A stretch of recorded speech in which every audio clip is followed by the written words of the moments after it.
I've got a great opportunity for you to have the administration join members in both parties and support bipartisan legislation that would ensure that the full faith and credit of the United States regarding those Treasury bonds are always paid. There's legislation before Congress that would prioritize the debt to ensure that that scenario would never happen, which would therefore not have the economic consequences, at least in that regard. There may be other economic consequences for not raising the debt ceiling that I'm sure you can articulate.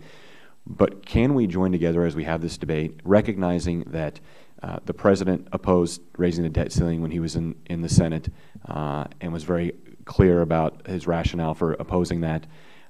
Democrats have opposed it. Republicans have opposed it. We know where this is going to go, and we know how this debate is going to go.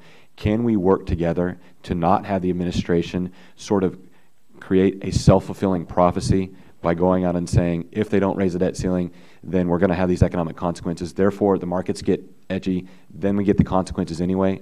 I would so appreciate if we could avoid all of that and actually have an honest debate. Look, the American people are very, very concerned about raising the debt ceiling without a plan that we can agree on to pay it back, and we have an obligation to do that. So it's a legitimate debate to have. But can we take the full faith and credit debate off the table and support legislation that would ensure those payments go out no matter what and reassure global markets? Congressman, I've testified 4 times on this already, so I think you're right to assume that I will be saying things that I believe are very much true.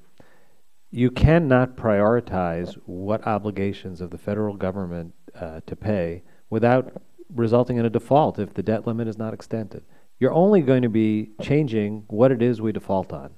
When this committee appropriates money and agencies commit to spend that money, they have an obligation to make their commitments whole, whether it's to pay for rent or utilities or to pay a grant, or there are obligations that go with being the United States of America, making a commitment to, that's been authorized by Congress.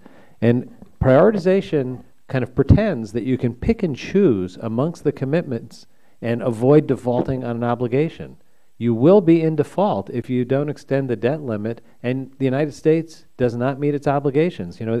It's not a new thing that we pay our bills. I mean, when the United States was formed, one of the challenges was to pay the Revolutionary War debt, and since then we have always paid our bills.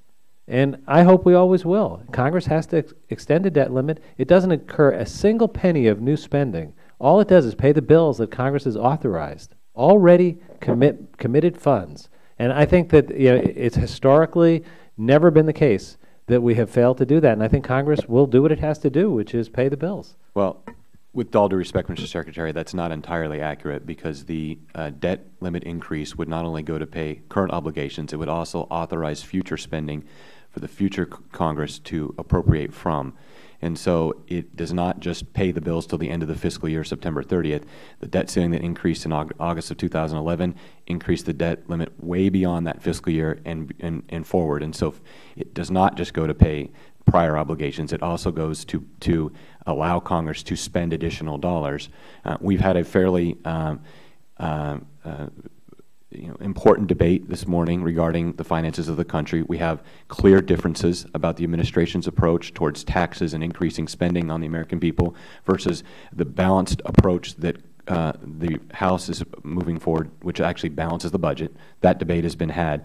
But as we get into the debt ceiling debate, my hope is, and I'm sure this will not occur, but I will say it because I just hope that you'll consider this, that the rhetoric that the administration has previously used on this issue has created self-fulfilling results.